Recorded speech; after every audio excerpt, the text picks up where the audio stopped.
Welcome to this Homebuyer information session for Pioneer Valley Habitat for Humanity.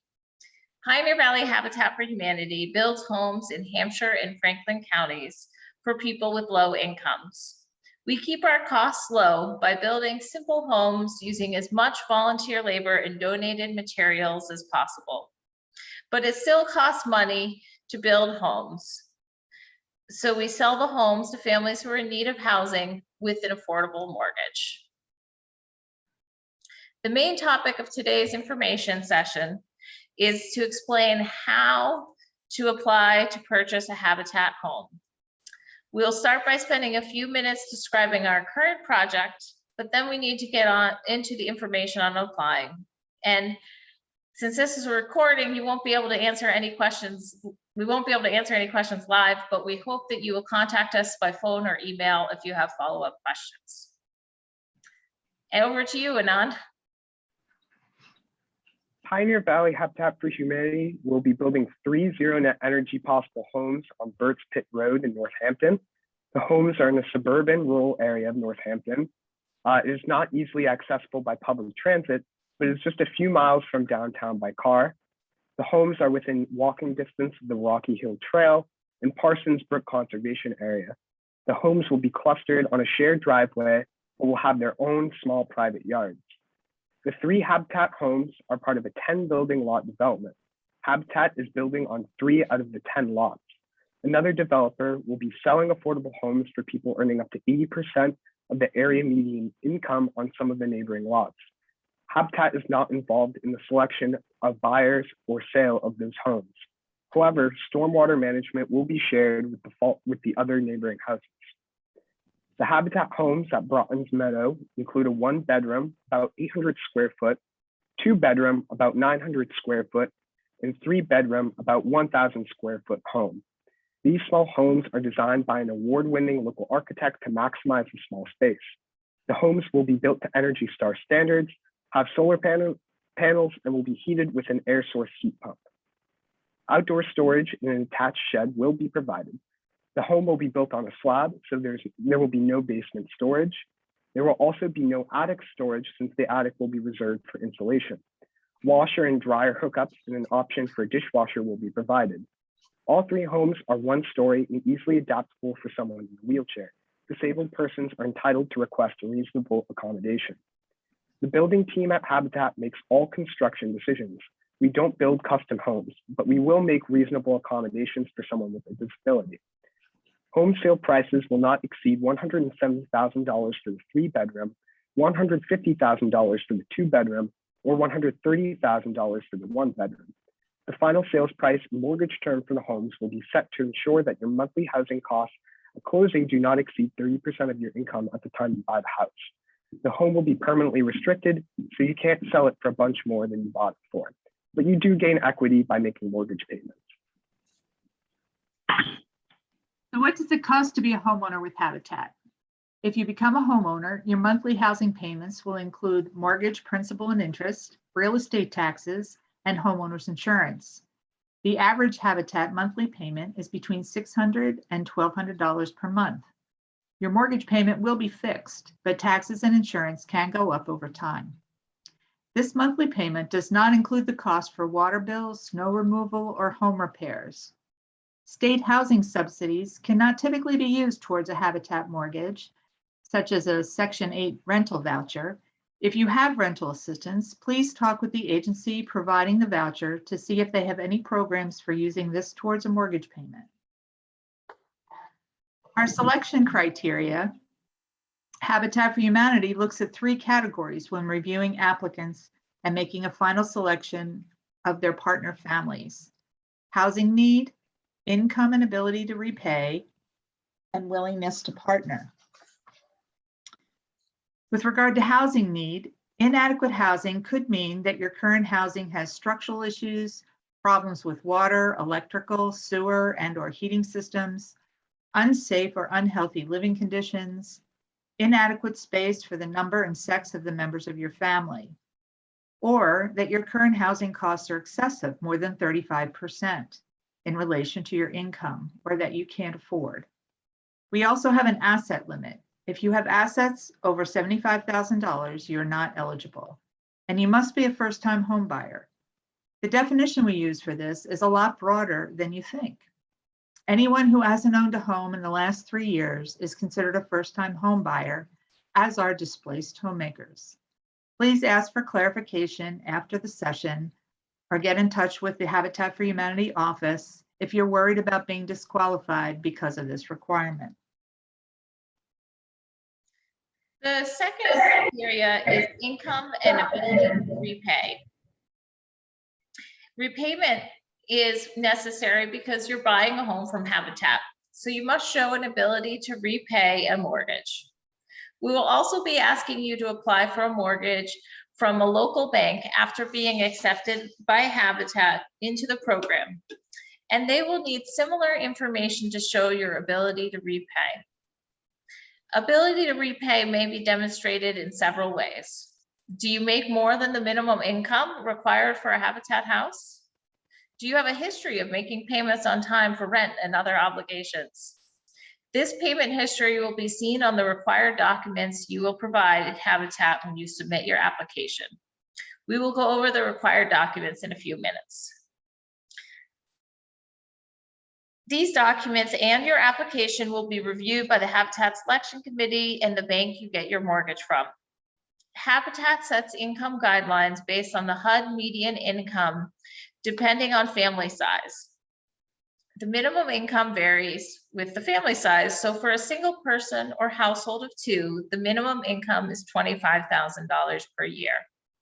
For a 3 or 4 person household, the minimum income is $29,000 per year. For a family of 5 or 6, the minimum income is $33,000 per year. The maximum income also varies with family size. And for a family of 4, the maximum income is $50,475 per year. Income guidelines are on the flyer and in the application packet and on the screen for this information session. Credit reports will also be pulled by Habitat for use in the selection process. A specific credit score is not needed, and the credit score is not the only thing taken into consideration when we're reviewing your ability to pay.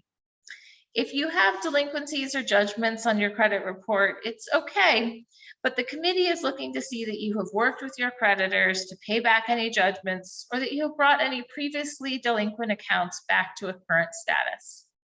You can't have any current judgments or liens, but something in the past is okay. In general, you must wait 2 years after bankruptcy and show good credit in the time since that bankruptcy was discharged. This can be waived if the bankruptcy was caused by extraordinary circumstances, such as death, natural disasters, etc. We are also looking to make sure you don't have so many debts that it would affect your ability to repay your mortgage. A criminal background check and sex offender registry check will also be done. Having a criminal record does not automatically disqualify you from selection. However, Habitat reserves the right to disqualify someone for a relevant offense. If selected, you will be expected to make a down payment of $700, which will be paid to Habitat in 7 monthly installments of $100. The first installment would be due the month after you have agreed to partner with Habitat, or when construction begins, whichever is later. In addition to the $700 down payment, you will need to save up during construction to pay for your first year of homeowner's insurance before we sell you the house. This cost will vary depending on who you select for insurance, but could be anywhere from $600 to $1,000. Plan to keep saving $100 a month after your down payment is complete. You may also choose to spend some money for appliances or other specific allowed upgrades. Habitat will pay reasonable closing costs for your mortgage. Willingness to partner. If you're selected, you and your family become a partner with Habitat in building your home and will be asked to complete 250 hours of sweat equity. What is sweat equity, you might ask? Each adult that will be living in the home must complete 250 hours of sweat equity, up to a maximum of 500 hours. A vast majority of this sweat equity is actually you building your home with volunteers and contractors. If you are selected to partner with Habitat, you should expect that you will spend 1 or 2 days every week until your home is completed. Work days are typically 9 to 4 p.m. or 12 to 4 on Sunday. You need to average about 5 hours per week to complete your 250 hours before the building is done. There will be some weeks when on-site construction work is not available because subcontractors are on site, like electricians or plumbers. So you need to plan ahead to do more than 5 hours per week some weeks. If you are disabled, we will work with you to modify sweat equity requirements to match your abilities. Future homeowners must complete 16 hours of volunteer work with Habitat, which counts towards your sweat equity within the first 2 months of being selected. These 16 hours could be working on your future home or other Habitat projects. A first-time home buyers class must be completed, and these hours also count towards your sweat equity. Once you agree to partner with Habitat, you will be assigned a mentor that will work with you to plan your sweat equity hours and prep your home. You would also work with the mentor to select certain fixtures in the home as well as any upgrades. You will have a $1,000 allowance for upgrades in certain areas of the home, such as purchasing appliances. Most homeowners use this to buy a washer and dryer or dishwasher, which are not otherwise included. The mentor will be your main point of contact for the 9 months to 18 months it takes to build your home in the first year after you are in it. If selected, you will need to complete an agreement that you are willing to partner with Habitat by completing these requirements.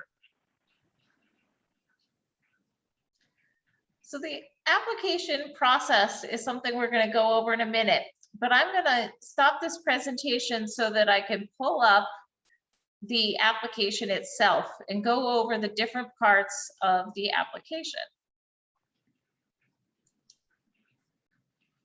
This is our one section here of technical delays. So hold on one sec.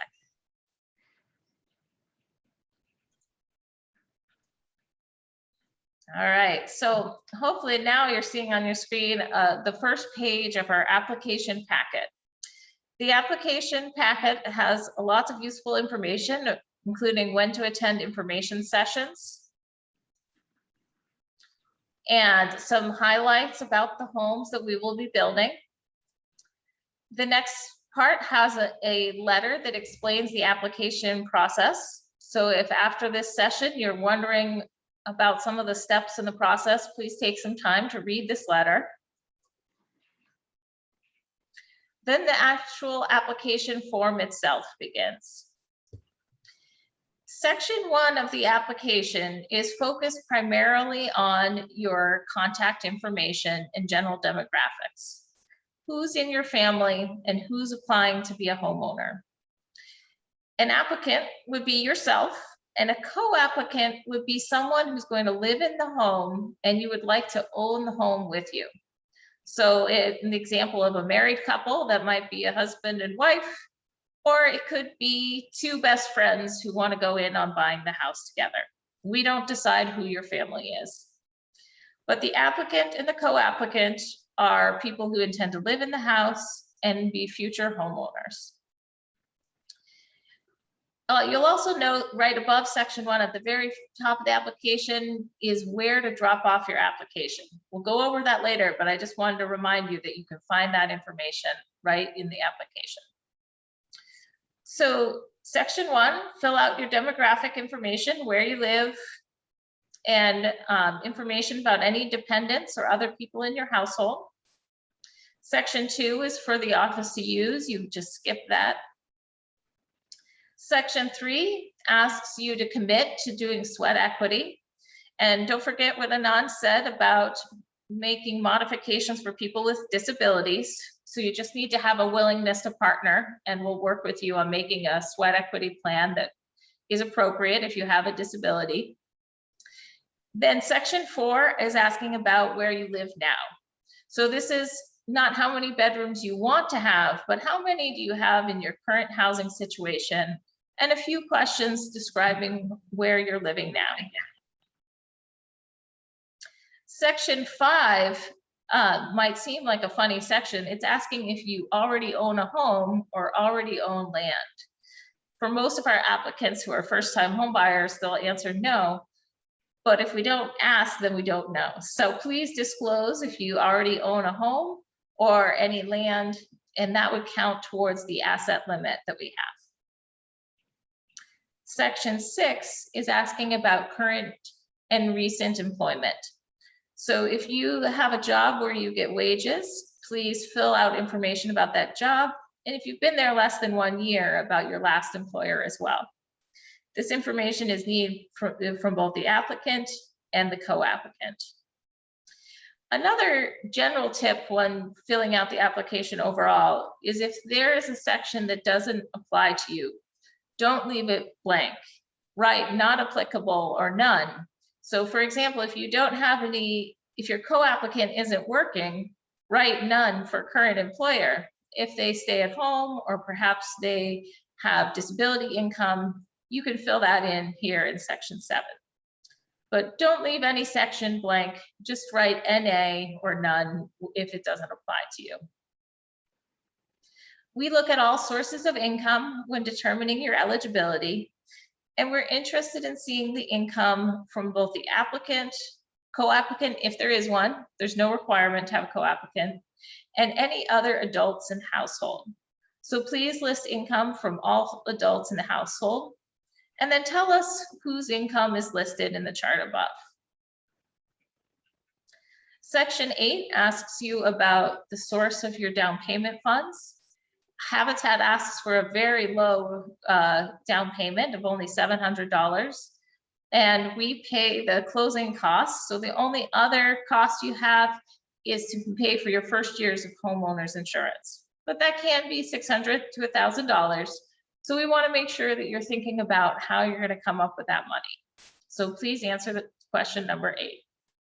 Section 9 is asking you about assets. Those are things that you own, like cars, collections, or things that are like bank accounts or retirement savings.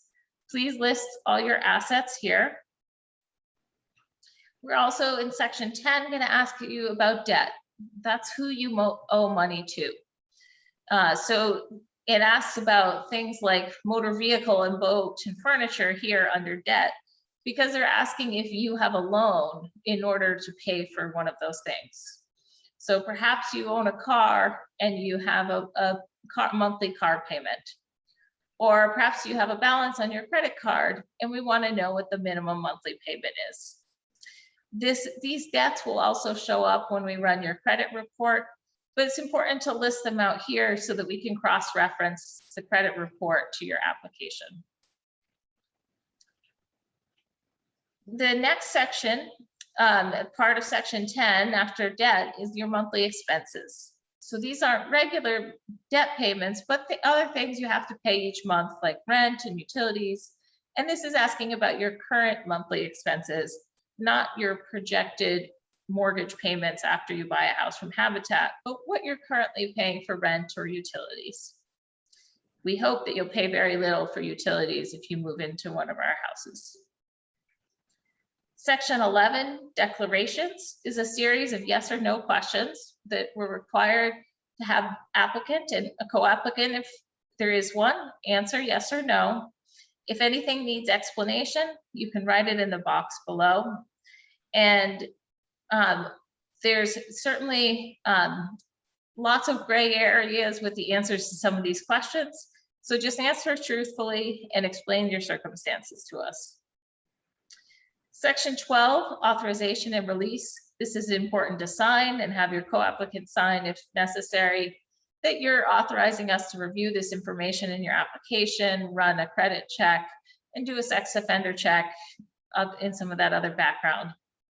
There's also some other disclosures here, like your right to receive a copy of an appraisal that we'd like you to sign off at the time of application.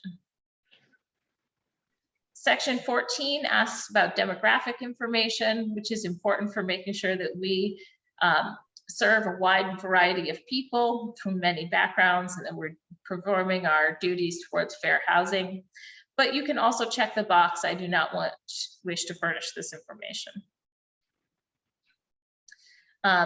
This section here would only be filled out if someone was doing this application verbally with someone. So you don't have to, if you're the applicant, fill this out. Equal Credit Opportunity Act notice, another disclosure we'd like you to read and understand and then sign at the bottom.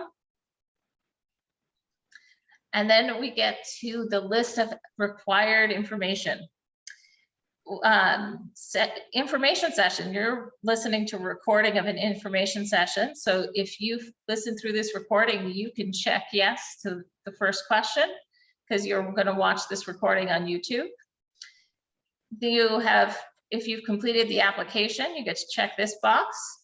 And then section 3 is the list of documents you need to attach with your application. If you're submitting your application digitally, these can be PDFs or pictures. If you are submitting your application by mail or other paper application, we ask that you only give us copies of documents. Please do not send any original documents because your application will not be returned to you.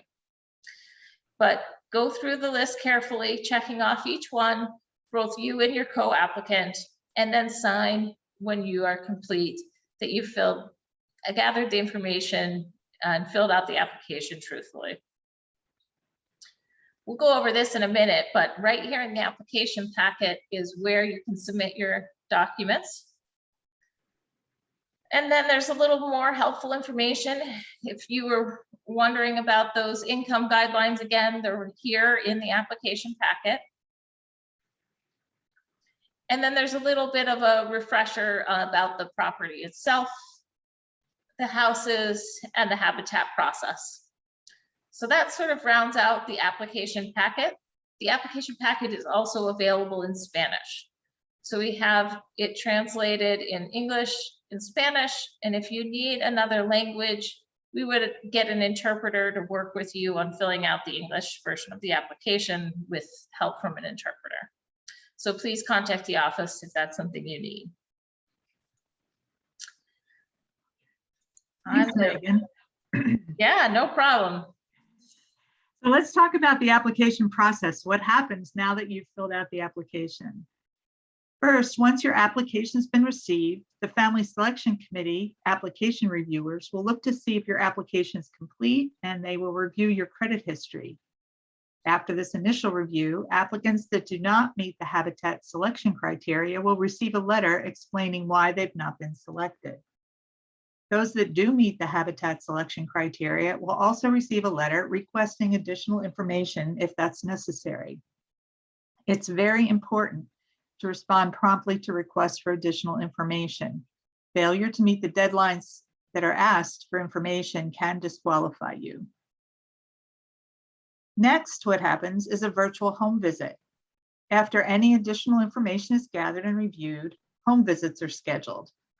2 members of the selection committee will make an appointment with you to meet you and your family. These meetings are typically an hour. We may have some additional questions for you about your income or expenses, and all members of your family that will live in the home, if you're selected, should be at this meeting. This is a chance for you to ask questions in a smaller group before the lottery. All these virtual home visits are done by Zoom. Next comes the lottery and selection. After all the home visits are completed, the selection committee confirms which applicants have been determined eligible according to all the selection criteria. The selection committee then sends its recommended list of all eligible applicants to the Habitat Board of Directors for approval. The Habitat Board of Directors confirms who will be in the lottery, and a lottery is conducted. Once the lottery results are in, a member of the selection committee will contact the family to ask if they would like to partner with Habitat. If they say yes, we have our partner family and the real work begins. And finally, we'll talk about how to submit your documents. Pioneer Valley Habitat for Humanity would like to do our best to make it easy and safe and secure to submit your application documents. Due to COVID-19, our office is not actually open to the public, but you still have several options to submit your application on time. First of all, via mail. You can mail your paper application with copies of required documents. As long as your application is postmarked by the November 15th deadline, it will be accepted. You can send it to the following address: Pioneer Valley Habitat for Humanity, PO Box 60642 in Florence, Mass, zip code 01062. You can also drop off your paper application with copies of required documents in our locked mailbox at 140 Pine Street in Florence, Mass. You can look for the box labeled Pioneer Valley Habitat for Humanity on the middle floor near our office. There's a short set of stairs to access this box. And finally, you can also submit your application digitally. A link to the DocuSign online application can be found at www.pvhabitat.org/apply. If you want to email any documents, please request an encrypted email. Megan will send you an email using a software called Virtue that you will need to unlock to see. When responding to the email through Virtue, your information will be encrypted. Please do not email account numbers, social security numbers, or other personal information without first requesting a secure link. Finally, the application deadline. To be considered, you must submit your application on or before Monday, November 15th, 2021. Don't have everything ready by the deadline. The application deadline is firm, but incomplete applications will be accepted. Submit what you can by the deadline to ensure your application is considered. Please try and submit as complete an application as possible to assist in a timely review process. If your application is incomplete, you will receive a follow-up notification requesting the missing information with a deadline for sending in the remaining items. It typically takes 2 to 3 months for the selection process to be completed after the application deadline. If you have any questions whatsoever, you can call or email Megan at the phone number 413-517-8326 or at the email address apply@pvhabitat.org. Well, thank you all for listening to this presentation. My name is Megan McDonough. I'm the Executive Director at Pioneer Valley Habitat for Humanity, and we won't be taking Q&A right now because this is a recorded session, but I would like to thank Darcy from our Family Selection Committee and Anand, our intern for the fall semester. Thank you guys for helping me present this information. And I hope that everyone who's listening to this presentation will go to our website, pvhabitat.org/apply, to get their application or to reach out to us with further questions. We'd be happy to hear from you. Thanks so much. And we hope you find the housing that you need and that we can be of help, that we will be. All right. Thank you so much.